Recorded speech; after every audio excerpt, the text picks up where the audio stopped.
Hey everyone, I'm Valerie and I'm so glad that you found this tutorial for Life is What You Bake It about gluten development. So gluten development, it's all about yeasted breads.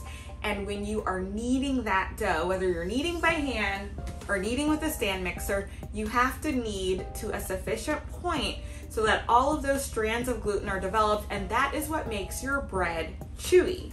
So how do you know when you've gotten to that point? You want that dough to be smooth, to be elastic, and you do something called the window pane test, where you stretch the dough out and it should be translucent. So that is what I'm going to show you guys.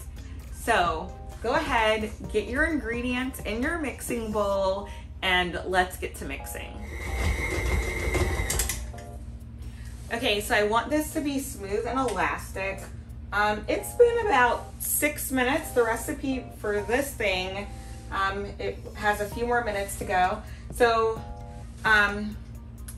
even though this dough is quite sticky, some doughs are just stickier than others, and that's not really going to be relevant in figuring out if you've got gluten development, but I'm stretching it, and as you can see, it's tearing, so it's not elastic yet.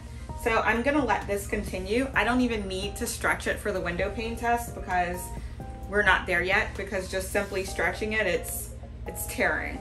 So I'm gonna let this go 3 to 4 minutes. 3 to 4 more minutes. All right, so the dough was forming a ball around the hook, and it's definitely looking smoother and more elastic. So let's take off a small piece to see if, still sticky though, to see if we've got some gluten development. So I have this small piece of dough, and I'm just using my fingers to kind of get it as thin as I can. And then the question is, does light pass before it tears? So there's a little tear. So I think it could actually probably go for just 1 more minute or 2 minutes. So I'm gonna continue kneading. All right, so let's give it a test. And this test works whether you're using a stand mixer or you're kneading by hand. One thing about using a stand mixer, if you're kneading for quite a while and you notice your mixer is running hot, turn it off and give it a rest, because you don't want your mixer to overheat. You can let it rest just until it doesn't feel so warm anymore, whether that's 5 minutes, 10 minutes, just give it a rest and then pick back up where you left off. All right, so our dough is definitely so much smoother and more elastic. And as you can see, I'm stretching it.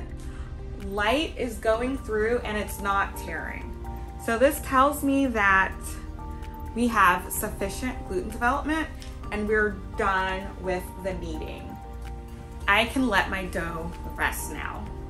So I hope that you enjoyed this tutorial about gluten development, and make sure that you check out the other tutorials that I have here on the site. All right, happy baking.